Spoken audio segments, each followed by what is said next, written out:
ஒன்று தீமோத்தேயு 6ஆம் அதிகாரம் 16வது வசனம். 1 தீமோத்தேயு ஒருவராய் சாகாமை உள்ளவரும் சேரக்கூடாத ஒளியில் வாசம் பண்ணுகிறவரும் மனுஷனால் ஒருவரும் கண்டிராதவரும்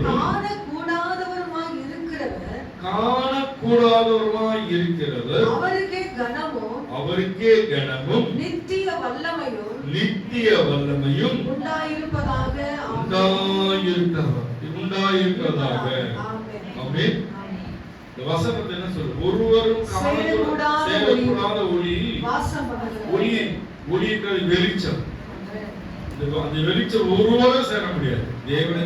தேவனை மாத்திரம் அவர் ஒரு மாத்திரம்தான் இருக்க முடியாது. ஒருவரும் பார்க்கவும் முடியாது, அங்க போகவும் முடியாது. சாதாரண சூரிய வெளிச்சத்தை நம்மளால பார்க்க முடியாது. அதை காட்டிலும் வேறான ஒளி தேவனே ஒளிதான். ஆமென். ஒருவரும் சேரக்கூடாத ஒளியில் வாசம் பண்ணுகிறவர். ஒருவரும் சேரக்கூடாத ஒளியில் வாசம் பண்ணுகிறார், வெளிச்சத்தில் வாசம் பண்ணுகிறார். அவரே வெளிச்சமா இருக்கிறார். ஆமென். ஹல்லேலூயா. ஸ்தோத்திரம். சங்கீத புத்தகம் 72வது அதிகாரம் 3வது வசனம்.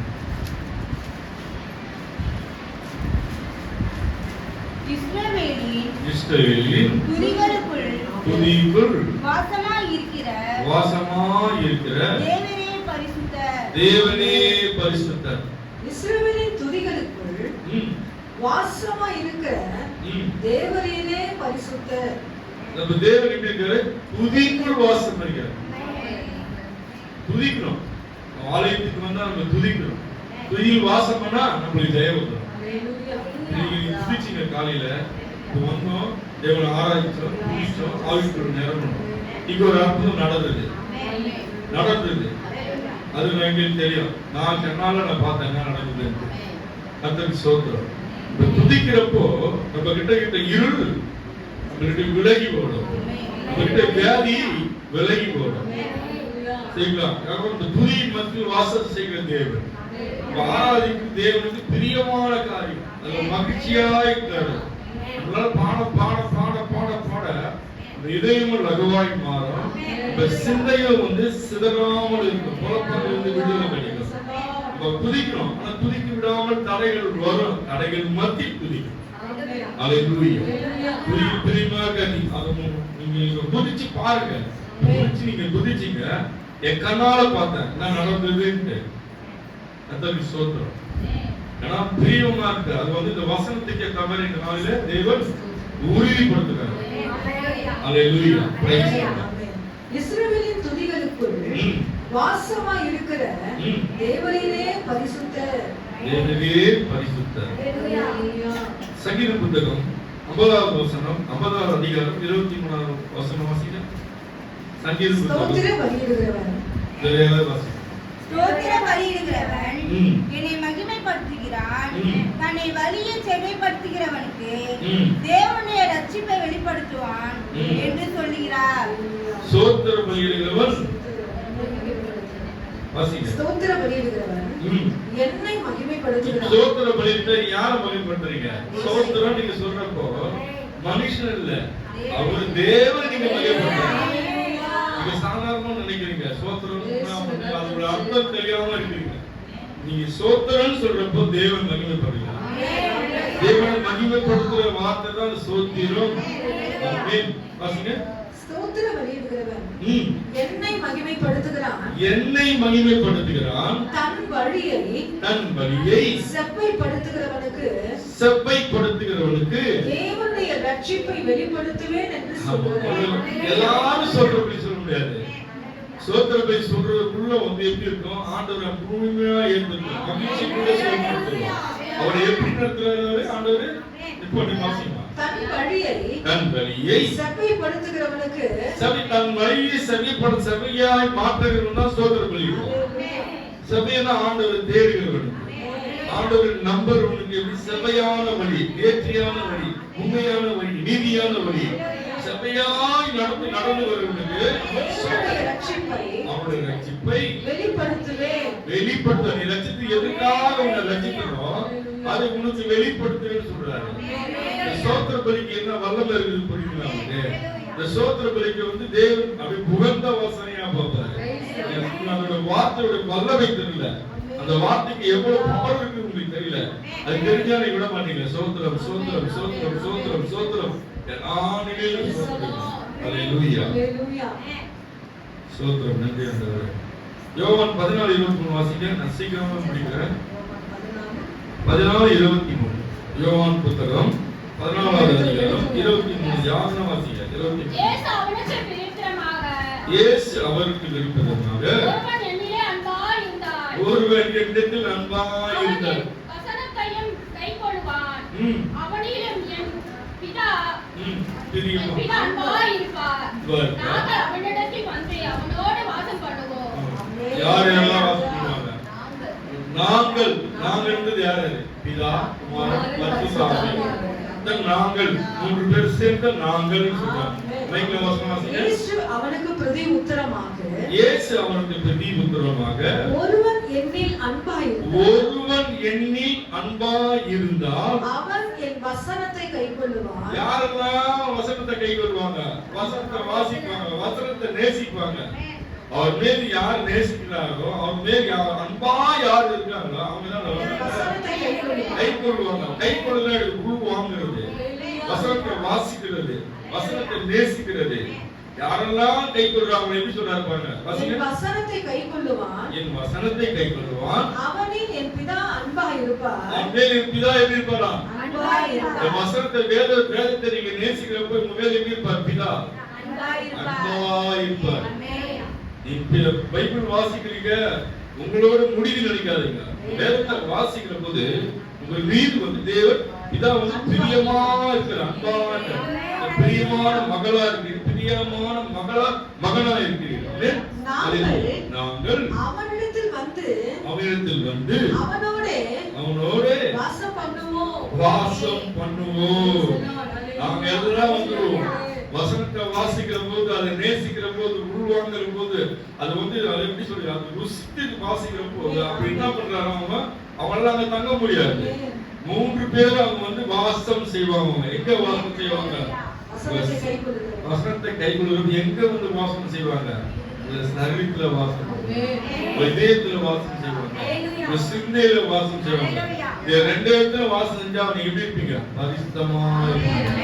பரிசுத்தமா இருக்க போய் அசுத்தத்துக்கு இடம் இல்லை. இருளுக்கு வெளிச்சத்துல இடம் இல்ல. ஒளியாக தேவன் நமக்குள் வந்துட்டா இருளுக்கு இடம் இல்ல. நம்ம பாருப்போ ஒரு இருளை பார்த்தாங்க.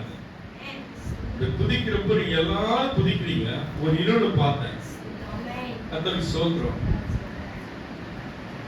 ஹalleluya. வசனம் இயேசு அவனுக்கு பிரதியுத்தரமாக, ஆமென். ஒருவன் என்னில் அன்பாய் இருந்தால் அவன் என் வசனத்தை கைக்கொள்ளுவான். அவனில் என் பிதா அன்பாய் இருப்பார். நாங்கள் அவனிடத்தில் வந்து அவனோடு வாசம் பண்ணுவோம். ஆமென். எதுக்காக திருப்பி திருப்பி வாசிக்கிறோம்னா உங்களுக்கு தெரியும். நம்ம பிரேயர் பண்றோம், வேத வாசிக்கிறோம், ஜெபிக்கிறோம்னா பிதாவும் பரிசுத்த ஆவியும் இயேசு மூன்று பேர் வந்து நம்ம அறிக்கை நிக்கிறோம். என் மகன் என்ன பண்றான், எவ்வளவு அருமையா ஜெபம் பண்றான், எவ்வளவு உண்மையா பக்தியா வசனத்தை நேசித்து கொண்டு வரணும். நம்ம கொண்டு வந்தா நம்மளுக்கு பிரச்சனை வருமா? நம்ம பக்கத்துல வந்து பிதா குமாரன் பரிசுத்த ஆவி மூணு பேர் நின்னா பிரச்சனை நம்மளை பார்த்து ஓடும், போராட்டம் நம்மளை பார்த்து ஓடும், நம்மளுக்கு பிரச்சனைகள் நம்மளை பார்த்து நம்ம சோர்ந்து போக கூடாது. அதெல்லாம் சோர்ந்து போகும். இங்க போனா நம்ம பாதாளம் அதுக்கு தெரியும். இவங்க வந்து பாதுகாப்பு கொடுத்து இருக்காங்க, இந்த இடத்துக்கு நம்ம போக முடியாது. பார்த்தாலே ரிவர்ஸ் போயிட்டே இருப்போம். இந்த விசுவாசம் உங்களுக்கு தேவை. வேத வாசிக்கிறியோ வாசித்து, உங்களை படிக்க தெரியுதோ படிக்க தெரியலையோ, அந்த வேதத்தை எடுத்து நேசித்து இதயத்தோடு வைத்து, ஆண்டவரே இந்த வசனம் எனக்கு தெரியாது, இந்த வசனத்துல உள்ள வார்த்தை, இந்த வல்லமையான வார்த்தை பாதுகாக்க நான் நம்புறேன்பா. இந்த வசனம் நடை வழி நடத்த நம்புறப்பா. இதயத்தோட வச்சு படிக்க தெரியலனாலும் பரவாயில்ல, நீங்க வச்சு நம்பி பாருங்க. ஆண்டவர் அதிலும் பிரியப்பட்டார். வசனம் வாசித்தா மட்டும் இல்ல, மொத்தமா சேர்த்து அனைச்சனவே அதிலும் தேவன் வாசம் பண்ணுகிறார். அல்லேலூயா, அல்லேலூயா, பிரைஸ் தி லார்ட். யாக்கோபு புத்தகம் 1ஆம் அதிகாரம் 19வது வசனம் வாசிங்க.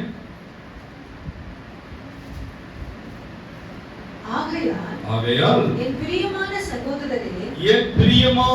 சகோதரரே, பிரியமான சகோதரியே, யாவரும் கேட்கிறதற்கு தீவிரமாயும் பேசுகிறதற்கு பொறுமையாயும். கேட்கிறதுக்கு தீவிரமா இருக்கணும், பேசுறதுக்கு எப்படி இருக்கணுமா? பொறுமையா இருக்கணும். நல்ல விஷயங்களை கேட்கிறதுக்கு, வேதத்தை கேட்கிறதுக்கு எப்படி இருக்கணுமா?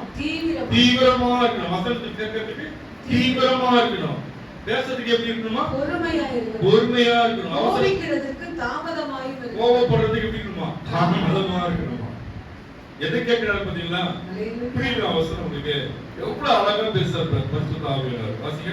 கேட்கிறதுக்கு தீவிரமாயும் பேசுகிறதுக்கு பொறுமையாயும் கோபிக்கிறதுக்கு தாமதமாயும் இருக்க கடமைகள். இப்படி இதெல்லாம் நீங்க கை கொள்கிற போது தேவன் மீது பிரியமா இருக்காரு. நீங்க கேட்கறது, நினைக்கிறது, நினைக்காத கூட நடக்கும், ஆட்டோமேட்டிக்கா நடக்கும். கர்த்தருக்கு ஸ்தோத்திரம். மக்கள் நன்றி செலுத்துறோம். ஏசாயா புத்தகம் 57வது அதிகாரம் 17வது வசனம் வாசிங்க. நம்ம தினந்தோறும் காலையில வரோம், சீக்கிரமா முடிக்கிறது தான் நம்ம முயற்சி பண்றோம். நான் அவர்கள் பொருளாசை என்னும் அக்கிரமம் 57 15 பரிசுத்த என் நாமம் உள்ளவராகிய மகத்துவம் உள்ள உன்னதமானவர் சொல்லுகிறார். உன்னதத்தில் பரிசுத்த ஸ்தலத்தில் வாசம் பண்ணுகிற நான் பணித்தவர்களையும் ஆவியால் உயிர்ப்பித்தவரும் நெருங்கினவர்களையும் இருதயத்தை உயிர்ப்பிக்கிறதுக்கு நெருங்கொண்ட பணிந்து ஆவி உள்ளவர்களிடத்தில் வாசம் பண்ணுகிறேன். நித்திய வாசியும் பரிசுத்தர் என்னும் நாமம் உள்ளவருமாகிய மகத்துவம். இந்த 5 குறிப்பும் உங்க வாழ்க்கையில கைகொள்ளும் குறிப்பு நான் சொல்றேன். இந்த வாசிக்கிற பார்க்கிற குறிப்பு 5 குறிப்பு நான் 5 குறிப்பு தான் நான் எடுத்தேன். இந்த 5 குறிப்பு உங்க ஜெப ஜீவியத்துக்கு பிரயோஜனமா இருக்கும். நல்ல ஊக்கமா வசனத்தை கவனிங்க, அப்பதான் உங்களுக்கு புரியும். நித்திய வாசியும் பரிசுத்தர் என்கிற நாமம் உடையவருமாகிய மகத்துவமும் உன்னதமானவர் சொல்லுகிறார். உன்னதத்திலும் பரிசுத்த ஸ்தலத்திலும் வாசம் பண்ணுகிற நான். பரிசுத்த ஸ்தலம் எங்க? உன்னதம் பரலோகத்துல இருக்கு. பரிசுத்த ஸ்தலம் எங்க? ஆலயத்துல எப்படி இருக்காரா? வாசிங்க. உன்னதத்திலும் பரிசுத்த ஸ்தலத்திலும் வாசம் பண்ணுகிற நான் வாசம் பண்றாரு. பரிசுத்த ஸ்தலத்துல ஆலயத்துல வாசம் பண்றாரு. ஆலயத்துல வாசம் பண்றேன்னு உறுதிப்படுத்துறாரு. இங்க வாசம் பண்றாரா இல்லையாங்கிறது நல்ல பக்திக்குள்ள ஆவிக்குள்ள நிரப்பணும்னு தெரியும். ஆண்டவர் உலாவுகிறார், நம்மளை டச் பண்றாருன்னு தெரியும். அது வந்து எப்படி ஏக்கமா நீங்க கேட்கிறப்போ ஆண்டவர் டச் பண்றது உங்க சபையில உணரும். ஆமென். வாசிங்க. நான் பணிந்தவர்களின் ஆவியை உயிர்ப்பிக்கிறது. பணிந்துனா எழுது. பணிந்துனா புரியுதா? பணிந்து துதிக்கணும். அப்ப என்ன பண்றாரு? பணிந்தவர்களின் ஆவியை உயிர்ப்பிக்கிறது. பணிந்தவர்களோட ஆவியை உயிர்ப்பிக்கிறார். நொறுங்கினவர்களின் இருதயத்தை உயிர்ப்பிக்கிறது. நொறுங்கின ஒரு இதயத்தை உயிர்ப்பிக்கிறது. நொறுங்கின இதயம் எப்படி இருக்கும்? தண்ணீரோடு இருக்கும், பிரச்சனையோடு இருக்கும், வேதனையோடு இருக்கும், வெளியே சொல்ல முடியாத நெருக்கத்துல இருக்கும், போராட்டத்துல இருக்கும், ஒருவர் விசாரிக்க கூட மாட்டாங்க, சாப்பியான்னு கேட்க முடியாத நிலையில இருப்பாங்க. அந்த இதயத்தை எப்படி பார்க்கறாரு? நொறுங்கினவர்களின் இருதயத்தை உயிர்ப்பிக்கிறது. உயிர்ப்பிக்கிறாரு. எங்க உயிர்ப்பிப்பாரு? சமூகத்துல வந்தா உயிர்ப்பிப்பார். அவரை தேர்ந்தெடுப்பு உயிர்ப்பிப்பார். அவர் வசனத்தை கை கொள்ளுகிறப்ப நம்ம இதயத்தை உயிர்ப்பிப்பார், புதுப்பிப்பார். ஆமென். நொறுங்குண்டு பணிந்த ஆவி உள்ளவர்களிடத்தில் நொறுங்குண்டு பணிந்த ஆவி பணியணும். வாசம் பண்ணுகிறேன். வாசம் பண்றார். நம்ம நான் ஆராதிக்க மாட்டேன், தேவனை பாட மாட்டேன், துதிக்க மாட்டேன், நான் அப்படியே சிலமாய் உட்காந்துட்டா சிலமாய் வந்துதான் நீ போகணும். வந்தது போலதான் போகணும். அவர் பணியும். தேவனே, இந்த நாளிலும் சமூகத்தில் என்னை கூட்டி வந்தீரே, ஜீவனை கூட்டு வந்தீரே, நல்ல உபசவத்தை கூட்டு வந்தீங்களே, அப்பா நேற்று முழுவதும் நடத்தினீரே, என்னை பார்த்தீரே, என்னை பாதுகாத்தீரே, உணவும் உடையும் எனக்கு தந்து என்னை போஷித்தீரே. அப்பா அந்த நாளிலே புதிய நாளில் ஒரு சமூகத்துல வந்து என்னை தாழ்த்துகிறான். செய்த நன்மைக்காய் தாழ்த்துகிறான். நன்றி செலுத்த நீ தாழ்த்தி அந்த ஜபிக்க. நித்தியவாசியும் பரிசுத்தர் என்கிற நாமம் உள்ளவருமாகிய பரிசுத்தம் என்கிற நாமம் உடையவர் மகத்துவமும் உன்னதமானவர் சொல்கிறார். உன்னதமானவர் சொல்கிறார்.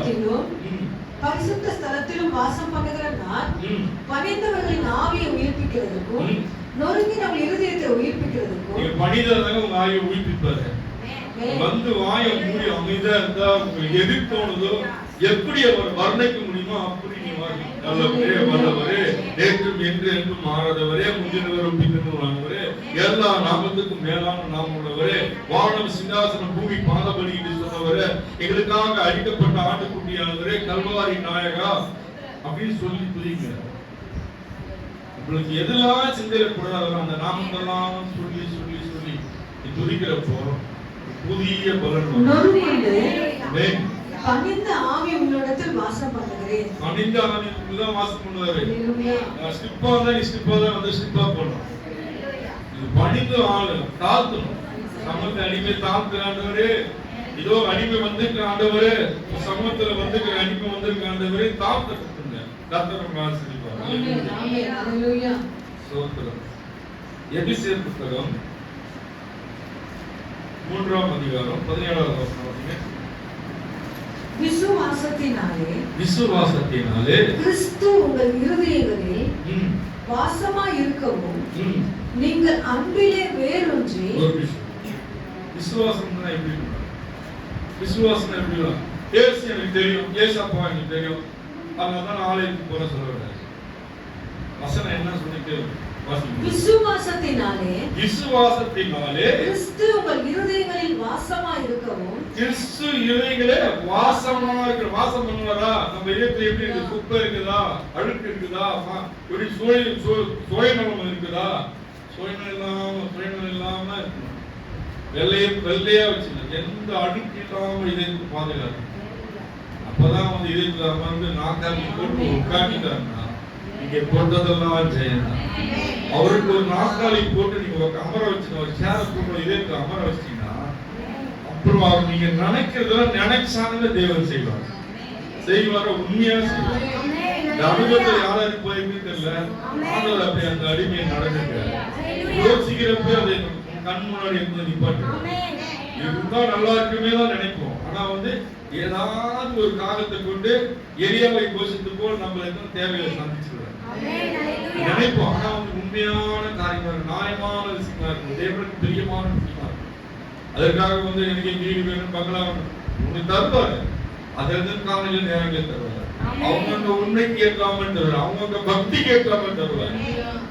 இடத்துக்கு ஆலயத்துல பக்தியா வெளியே போனதும் மாறக்கூடாது. எல்லா இடத்துலயும் ஒரே சிந்தனை, ஒரே பரிசுத்தம். தேவன் பார்க்கிறார், தேவன் நம்மோட இருக்கா, நம்ம ஜாக்கிரதையா இருக்கணும். விசுவாசத்தினாலே கிறிஸ்து உங்கள் இருதயங்களில் வாசமா இருக்கவும் நீங்கள் அன்பிலே வேரூன்றி கிறிஸ்து அன்புல வேரூன்றிதான் அது அசையுமா? போராட்டம் வந்தாலும் அசையாது, பிரச்சனை வந்தாலும் அசையாது, துக்கம் வந்தாலும் அசையாது, பிரிவினை வந்தாலும் அசையாது, புயல் வந்தாலும் அசையாது, காற்று வந்தாலும் அசையாது, பல கற்கள் அடைத்தாலும் அசையாது.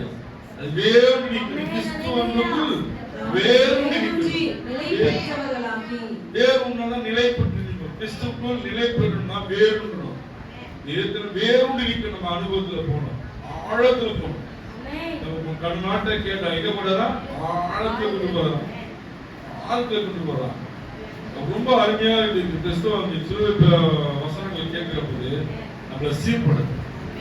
சிலுவையே நம்மளை வாழ வைக்கலாம், நம்மளை ரசிக்கலாம், நம்மளை பாதுகாக்கலாம். சிலுவை பண்ணணும். அதை குறித்து நம்ம கேட்க கேட்க கேட்க சிந்தை மாறும். வராதவங்க மீண்டும் வரதுக்கான முயற்சி பண்ணுங்க. இந்த வாய்ப்பு மீண்டும் கிடைக்காது. இந்த 40 நாள் ஒழுங்கு பண்ணிக்கணும்னா அது நம்மளா கிடையாது. டாக்டர் சொன்னார், டாக்டர் செய்வார். இந்த சொல்றது செய்யறது செயல்படுறது அவரு. உங்களை கொண்டு வருது அவரு, உங்களை பலப்படுத்துறது அவரு. எல்லா சூழ்நிலையும் விலக்கி கொண்டு வர நீங்க நினைக்கணும். போகணும்னு நீங்க நினைச்சா கொண்டு வந்துருவாரு. அல்லேலூயா, பிரைஸ் தி லார்ட். எபிசி வாசனம் 17. விசுவாசத்தினாலே கிறிஸ்து உங்கள் இருதயங்களில் வாசமா இருக்கவும் நீங்கள் அன்பிலே வேரூன்றி நிலை பெற்றவர்களாகி. நிலை பெற்றவர்களா நிக்கணும். அவர் அன்புல வேரூன்றி நிரந்தரமா நிக்கணும். நிரந்தரமான தாய் இப்படியே சாய மாட்டேன், இப்படியே சாய மாட்டேன், இப்படியே சாய மாட்டேன். வானத்துக்கு இப்படிதான் நிற்ப. ஆண்டவர் எங்க இருக்காரு? பரலோகத்தில் இருக்காரு. இப்படியேதான் நம்ம நிலைய இருக்கணும். எப்போதும் ஜப நிலையில இருக்கணும். அதுதான் வானத்தை பார்க்கறது. கீழே பார்த்து ஜபிக்கூடாது. நம்ம ஆராதனை தேவன், நம்ம வணங்குற தேவன் பரலோகத்தில் இருக்காரு. 2 கரங்களை உயர்த்தி விரித்து, ஆண்டவரே எல்லாவற்றையும் கரங்களை உட்கொள்கிறது ஜபித்து பாருங்க. பரத்துல இருக்க தேவன் ஆராதிக்கிறோம், மாய மாலையும் ஆராதிக்கிறேன். பரத்துல வாசிக்கிற பரிசுத்தமான தேவன் ஆராதிக்கிறோம். பரிசுத்தமான தேவனை ஆராதிக்கிறோம். நம்ம எப்படி இருக்கணும்? நம்ம வாழ்க்கை நட எல்லாமே எப்படி இருக்கணும்? பரிசுத்தமா இருக்கும். ஜாக்கிரதையா நம்ம ட்ரெஸ் பாக்குறது. நம்மள பார்த்தாலுமே வாங்க சிஸ்டர், வாங்க சிஸ்டர் சொல்றோம். அந்த மாதிரி கரங்களை கொண்டு வர மாதிரி நம்ம நிலை மாறணும். போறேன் ஒன்று தீமையோ மீண்டும் வாசிங்க. இல்ல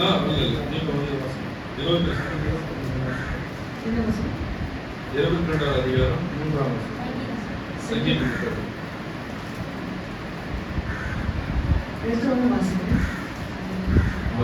சங்கீதம் 22ஆம் புத்தகம். இஸ்ரவேலின் துதிகளுக்குள்ளே வாசமாய் இருக்கிற தேவனே பரிசுத்தர். இஸ்ரவேல்னா யாருங்க? செல்லமா பேர் இஸ்ரவேல் துதிகளுக்குள். இஸ்ரவேல் ஜனங்கள் கூட்டம். கிறிஸ்தவர்கள் எல்லாரும் என்ன அடைய ஒரே பேர் இஸ்ரவேல். கிறிஸ்தவர்கள் சொல்றாங்க இஸ்ரவேல் ஒரு துதியில் வாசமாக இஸ்ரவேலின் துதிகளுக்குள் வாசமாய் இருக்கிற தேவரே பரிசுத்தர். தேவரே பரிசுத்தர். ஆமென். நீ ஜெபிக்கிறது ஆராதிக்கிறது நமக்குள் வாசம் பண்றாங்க நினைவோடு கூட. அவர் வாசம் நம்மளோட இருக்கக்கூடாது. நம்மளை டச் பண்றவங்க நம்மளை ஆசீர்வதிக்க கூட இருக்கக்கூடாது. கர்த்தருக்கு ஸ்தோத்திரம். ஆண்டவரே உமக்கு நன்றி செலுத்துறோம்.